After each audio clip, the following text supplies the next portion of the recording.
नमस्कार। इस वीडियो में मैं ग्रामोत्थान नामक एक पत्रात्मक लेख, जिसके लेखक हैं नानाजी देशमुख, इस लेख में व्यक्त विचार विषय पर आपके साथ वार्तालाप करूंगा। नानाजी देशमुख की एक बहुत महत्वपूर्ण रचना के रूप में हमें ग्रामोत्थान नामक एक पत्रात्मक लेख पढ़ने को मिला है।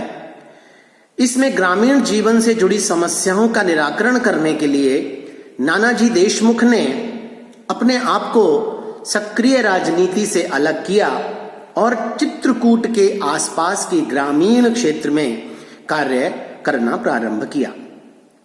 ग्राम्य जीवन में व्याप्त समस्याओं को दूर करने के लिए समर्पण भाव से नानाजी देशमुख का जीवन हमारे लिए एक प्रेरणादायक जीवन है।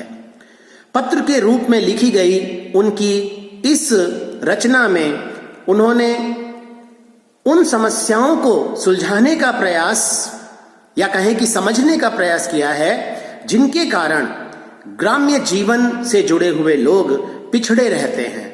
और इन्हीं समस्याओं में एक समस्या गांव वालों में व्याप्त मुकदमेबाजी है।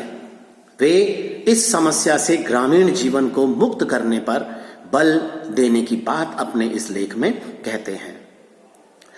लेखक नानाजी देशमुख ने गुलामी से पहले भारतीय ग्रामीण जीवन में प्रचलित न्याय व्यवस्था पर अपना विचार रखते हुए कहा कि यह व्यवस्था पंचमुखी परमेश्वर के नाम से जानी जाती थी, जिसके कारण ग्रामीण अपने जीवन को बड़े ही सद्भावपूर्ण तरीके से, परस्पर सहयोगात्मक और सुरक्षित तरीके से जिया करते थे।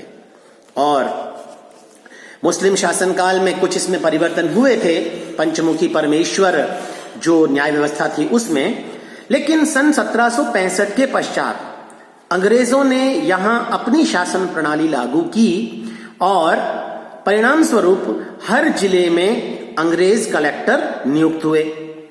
वो राजस्व वसूली के साथ जिला मजिस्ट्रेट का भी कार्य करते थे और धीरे धीरे जिला स्तर पर दीवानी और फौजदारी अदालतों की स्थापना हुई। कचहरियों में अंग्रेजी भाषा का प्रचलन हुआ। इसका परिणाम यह हुआ कि वकीलों की मांग बढ़ गई, क्योंकि ग्राम्य जीवन से जुड़े मुकदमों की संख्या में लगातार वृद्धि होती गई। नानाजी कहते हैं कि ग्रामीण जीवन में फैले हुए आपसी जो मतभेद हैं और जो पार्टीबाजी है, उसके कारण मुकदमेबाजी की संख्या में वृद्धि हो रही थी। जिला कचहरियों में 95% से भी अधिक भीड़ ग्रामीणों की नजर आती थी और वकील वर्ग मुकदमेबाजी में कमी करने के लिए ग्रामीणों को समझाने के स्थान पर उनकी मुकदमेबाजी में अधिक रुचि लेते थे। उनकी इस दयनीय स्थिति को जानने के बाद भी अधिक मेहनताना वसूलने में जरा भी वकील वर्ग संकोच नहीं करता और इसका परिणाम यह हुआ कि किसान वर्ग बहुत अधिक कर्जदार होता चला गया। एक ऐसी गंभीर समस्या की और हमारे नेतृत्व में भी अपनी आंखें बंद कर रखी हैं। इन मुकदमेबाजियों के कारण ग्राम विकास योजनाएं भी उन ग्रामीणों को खुशहाल नहीं बना सकी जो कि मुकदमे लड़ने के लिए बार बार कर्ज लेते थे और कर्ज के बोझ के तले दबते चले जाते थे। नानाजी कहते हैं कि देश की लगभग 3/4 आबादी की परवाह न करने वाली देश की राजनीति को छोड़कर मैंने ग्रामोदय की दिशा में कदम बढ़ाया और ग्राम ग्राम घूमकर ग्रामवासियों की समस्याओं के संबंध में उनसे विचार विमर्श किया। उसी समय गांव के एक बुजुर्ग आदमी ने उनसे कहा कि आप तो बेमतलब परेशान हो रहे हैं, आपकी बात यहां कोई नहीं समझ पाता। जिसे भगवान ने कंगाल बनाया है उसे खुशहाल कौन बना सकता है। मई के महीने में एक बार की बात है कि नानाजी देशमुख गांव गांव घूमकर गोंडा से 17 किलोमीटर दूर एक गांव में पहुंचे जहां उन्हें एक हरा भरा बगीचा नजर आया।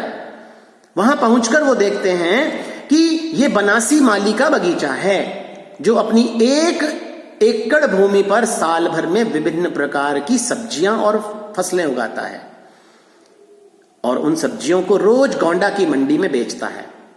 सब्जियों से कमाई रकम से उसने गोंडा सब्जी मंडी में एक छोटा सा मकान भी बनवा लिया और किराए पर दे रखा है और वो अपनी जिंदगी खुशहाल तरीके से जी रहा है।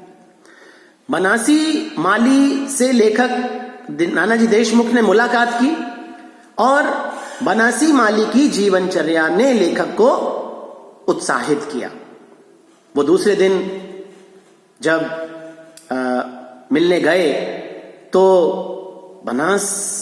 बनासी माली की खुशहाल जिंदगी देखकर उन्हें बड़ा आश्चर्य हुआ और बनासी माली ने बताया कि मेरी खुशहाली का मुख्य आधार मेरे पास सिंचाई के साधनों की उपलब्धता है। और ये परिणाम हुआ कि नानाजी देशमुख को ग्रामोदय का मार्ग दिखाई पड़ा और उन्होंने ग्रामवासियों के लिए सिंचाई के साधन खोजने शुरू कर दिए। राजीव गांधी जल प्रबंधन योजना के बारे में नानाजी देशमुख को मालूम था। उन्होंने ग्रामवासियों को परिचय करवाया इस योजना से और इसका परिणाम यह हुआ कि जिन गांवों में पीने का पानी उपलब्ध नहीं था वहां भी सबके खेतों की सिंचाई का प्रबंध संभव हो गया और जो ग्रामवासी निराशाजनक जीवन जी रहे थे उनके जीवन में सिंचाई के जल का प्रबंध होते ही खुशहाली के दिन दिखाई पड़ने लगे। सभी गांव वालों ने मिलकर काम किया तो लोगों को लाभ भी दिखाई देने लगा। इस कार्य में दीनदयाल शोध संस्थान का भी बहुत बड़ा और महत्वपूर्ण सहयोग भी रहा। लेखक ने नानाजी देशमुख ने दीनदयाल शोध संस्थान के सहयोग से ग्रामवासियों में वर्षों पुरानी चली आ रही अनबन को खत्म कराने का एक स्तुत्य प्रयास किया और वृद्ध ग्रामवासियों के माध्यम से ग्रामीणों को मुकदमेबाजी से होने वाली हानियों से परिचित करवाया और इसका परिणाम यह हुआ कि मुकदमेबाजियों में कमी हुई। उदाहरण के लिए चित्रकूट के चारों ओर के 80 गांव विवाद मुक्त हो रहे हैं और लेखक का यह मानना है कि सन 2010 तक चित्रकूट के चारों ओर के 500 गांव मुकदमेबाजी से बिल्कुल मुक्त हो जाएंगे और वे पूरी तरीके से विकास की राह पर चल पड़ेंगे। इस प्रकार